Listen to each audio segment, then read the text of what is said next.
Are you troubled by strange noises in the middle of the night? Do you experience feelings of dread in your basement or attic? Have you or your family ever seen a spook, specter, or ghost?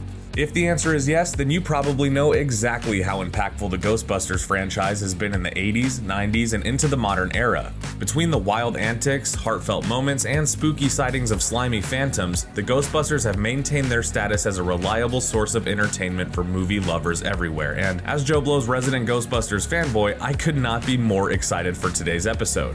With 4 theatrical films, a hit video game, a cult cartoon series, and a wide spectrum of unmade sequels and reboots, I can confidently say that the Ghostbusters franchise is one of the most interesting that we've seen, and as we enter the spooky season, there is no better time to revisit the movies that gave us one of the best quartets ever put to the big screen. If you're a fan of the Ghostbusters, or if you're just looking for some friendly frights this Halloween season, look no further. Today, we are going to break down what the you need to know about the Ghostbusters franchise.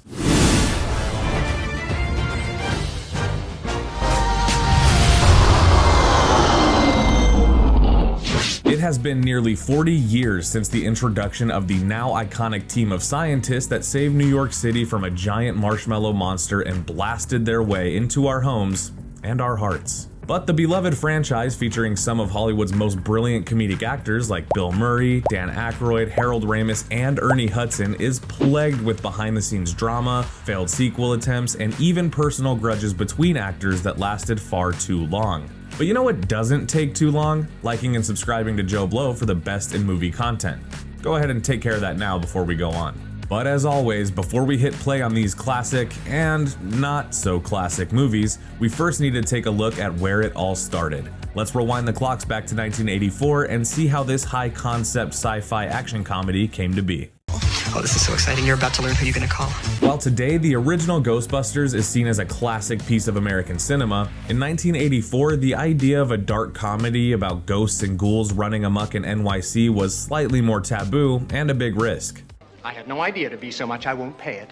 But eventually the film was given a budget of $25 million, which seemed comfortable but quickly became an issue when the filmmakers were forced to shoot 2 versions of the movie due to an issue with the copyright of the film's title. See, it turns out Ghostbusters was already taken by an old TV series, so the plan was to shoot a version of the movie with the title and cast being called Ghostbreakers, as well as a version with the name that we've all come to know and love. With a slimy and studio-approved script and some of the most hilarious cast and crew of the mid-1980s, it was time to fire up the proton packs and cross those streams.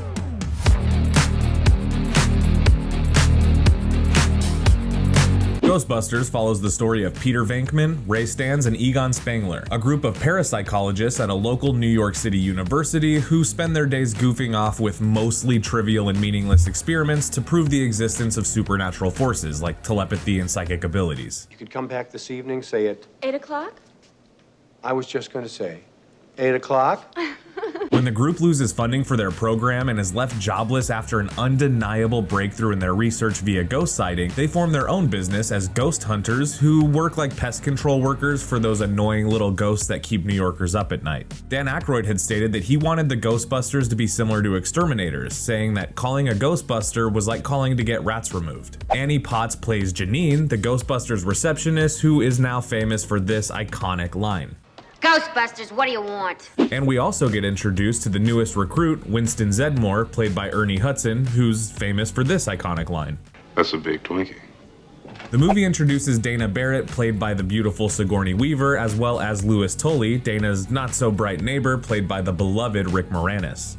When Dana thinks that she may be experiencing a haunting in her New York City apartment, she contacts the Ghostbusters for help.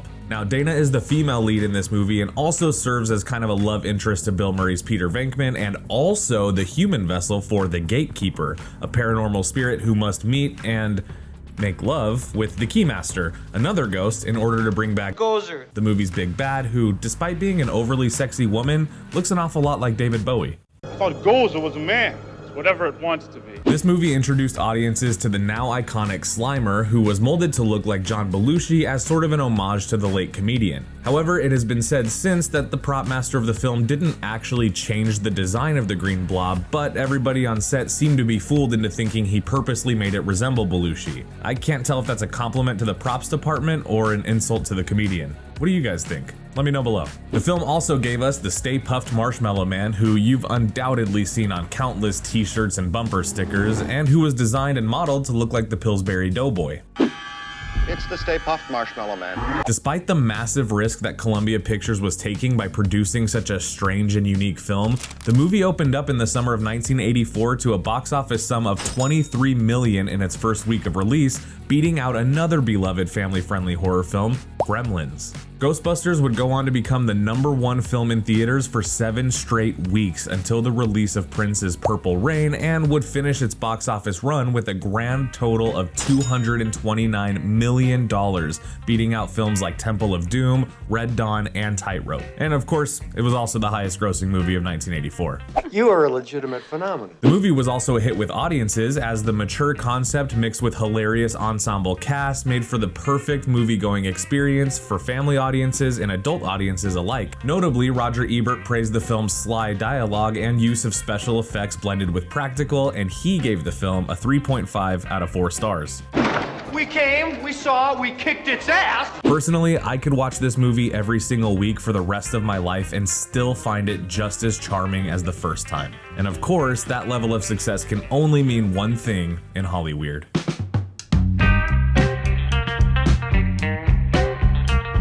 Five years after the release and unbelievable success of Ghostbusters, audiences were finally treated to the long-awaited second installment, Ghostbusters 2. This time, we'd see our quartet of paranormal investigators as they've moved on from their days of catching ghosts and have all pursued their own careers. Peter Venkman is living large as the host of a psychic TV show that seemingly mocks the existence of supernatural and paranormal phenomena, while Ray and Winston are entertaining kids' birthday parties as washed-up former Ghostbusters, and Egon is continuing his scientific research in a paranormal lab. When Egon is contacted by Dana about a potential paranormal threat to her new son Oscar, Egon needs to reunite the Ghostbusters and fire up the proton packs once again to save the city from its biggest threat yet, Vigo the Carpathian, an evil entity that aims to take the body of Dana's son in order to walk the earth once again.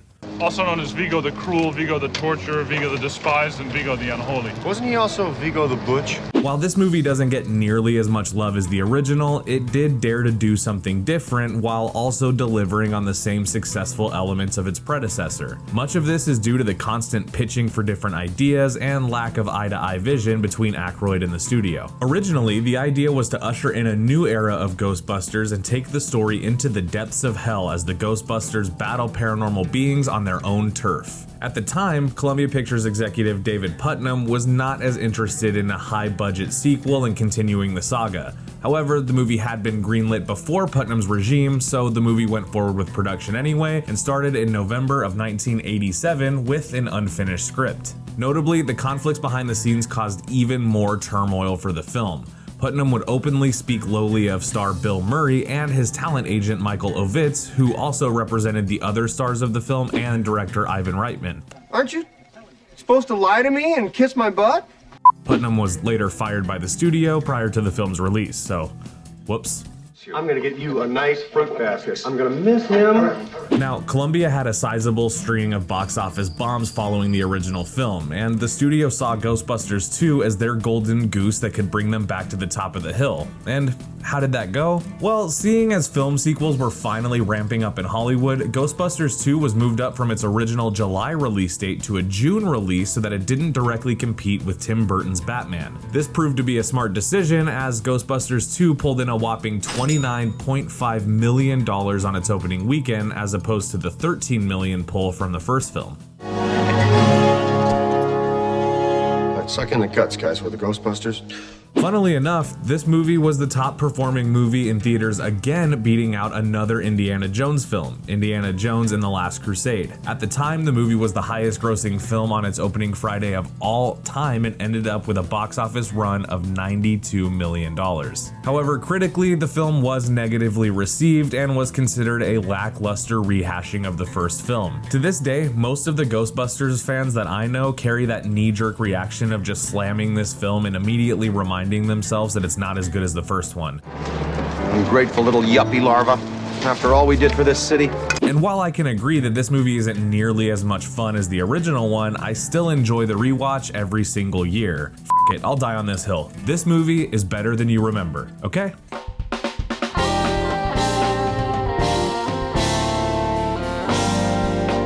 And much like any popular movie franchise, Ghostbusters also saw success in other types of media, specifically in the much-beloved cartoon titled The Real Ghostbusters, which featured none of the original cast, but all of the characters that we would know and love from the film. The show ran from 1986 to 1991 and held a popular spot on daytime television. The show would follow the adventures of Venkman, Stans, Spangler, and Zedmore with the company of Slimer and Janine, the Ghostbusters' trusty receptionist. The success of the cartoon led to a series of spin-off shows, including a Slimer short series and a sequel series titled Extreme Ghostbusters. Both of the spin-offs were short-lived, but they didn't take any attraction away from the original films or the original cartoon.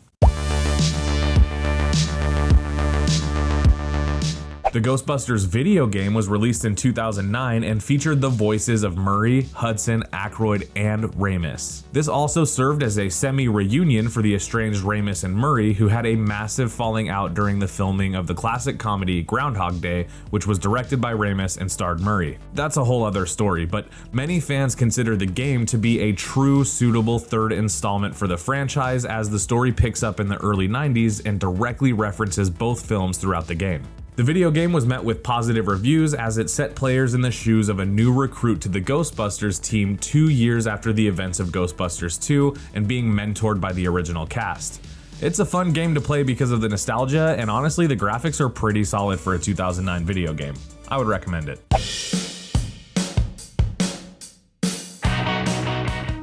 Okay, here we go. Now, despite the impressive box office take of Ghostbusters 2, the lack of fandom and lack of studio interest in making a third film caused the franchise to go on a theatrical hiatus for over 2 decades. Ghostbusters 2016, aka Ghostbusters Answer the Call, was the studio's attempt to reboot the Ghostbusters franchise with a new group of comedic actors at the center. This film would ignore any previous continuity, kind of, and focus on a brand new story. Kind of. We followed the story of Abby, played by Melissa McCarthy, Erin, played by Kristen Wiig, Jillian, played by Kate McKinnon, and Patty, played by Leslie Jones, a group of paranormal enthusiasts and childhood friends who reunite in order to investigate ghost activity in New York City. When a ghost sighting goes viral on the internet, the team hires a dim-witted receptionist, played by Chris Hemsworth, and the new Ghostbusters are born. Let's go. Let's go. Oh, did you want to? Sorry, I'll let you. Next time. There are cameos from the original cast and other related actors popping in and out of this movie, but most of them were lackluster and underwhelming. Look, I don't go to Chinatown, I don't drive Wacos, and I ain't afraid of no ghosts. According to Aykroyd, there had been a third Ghostbusters movie in development since the filming of Ghostbusters 2 in '89. However, due to Murray being unable to find the time or energy to commit to another installment and the tragic passing of Ramis in the year 2014, the movie never got off the ground. So when it came time to reboot the franchise, Dan Aykroyd helped shape the concept, and original director Ivan Reitman even got a producer credit on the film, while the position of director was taken by comedic filmmaker and actor Paul Feig, the skinny camp counselor from Heavyweights. The idea for the reboot was actually borrowed from an original script by Aykroyd where the Ghostbusters were passing the torch onto some new blood. Okay, just to address the elephant in the room, the response to this film online was problematic long before the movie was even released. The announcement was made in 2015 that the movie would feature an all-female cast as our heroes, and despite the approval of the original cast and director, the internet's more traditional fans panned this film and review bombed it before the movie's release in 2016. You foul, obnoxious mob!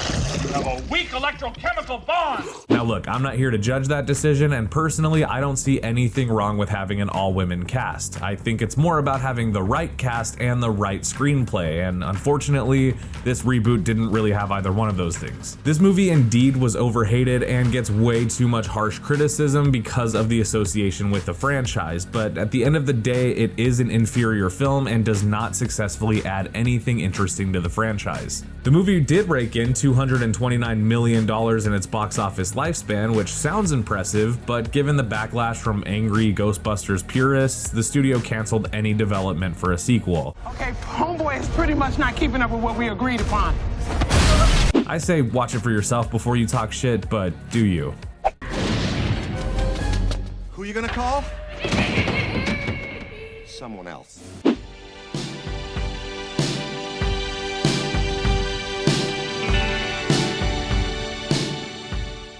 Okay, so we've had a classic film, a mediocre sequel, and a doomed reboot that was riddled with shade from the internet's most qualified haters. But do you really think that's gonna stop Hollywood from capitalizing on a popular title? Go home. You're drunk. Ghostbusters Afterlife is the latest installment in the gallery of ghoulish films, and this one isn't a reboot, but a spiritual sequel to the original. This film aimed to rekindle the fire in our bellies and give audiences a proper movie that plays as the third installment to the original films. Written and directed by Jason Reitman, the award-winning director of Juno and son of original Ghostbusters director Ivan Reitman, this movie brings us up to date on what the world of Ghostbusters looks like in present day. When Egon Spengler is killed by a ghost on his dirt farm in the middle of nowhere, his daughter and 2 grandchildren are forced to move into his house. But when the ghost of Egon starts communicating with Phoebe, his granddaughter, who is exactly like him, it becomes clear that a Ghostbusters work is never done. You got a lot of nerve. Coming back here, crawling back to me.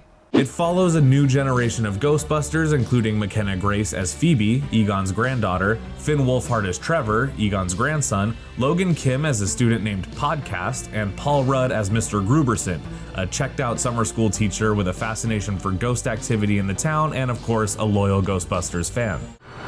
I've always wanted to do this.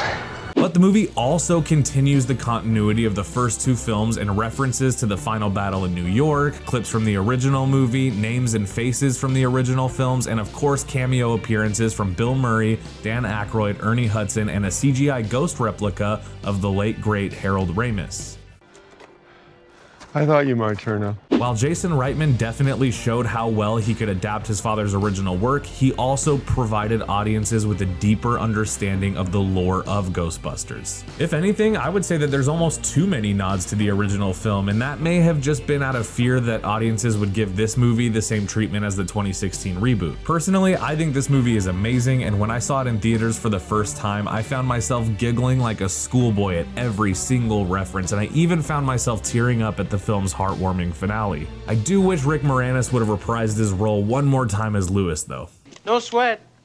I'll take a rain check on that. This movie made over $200 million in its time at the box office and became the 10th highest grossing film of 2021 and was referred to as a relative success by critics. I don't care. I f***ing love this movie. And now that we know what to expect from these 4 films, let's take a look at some of the franchise's most iconic characters.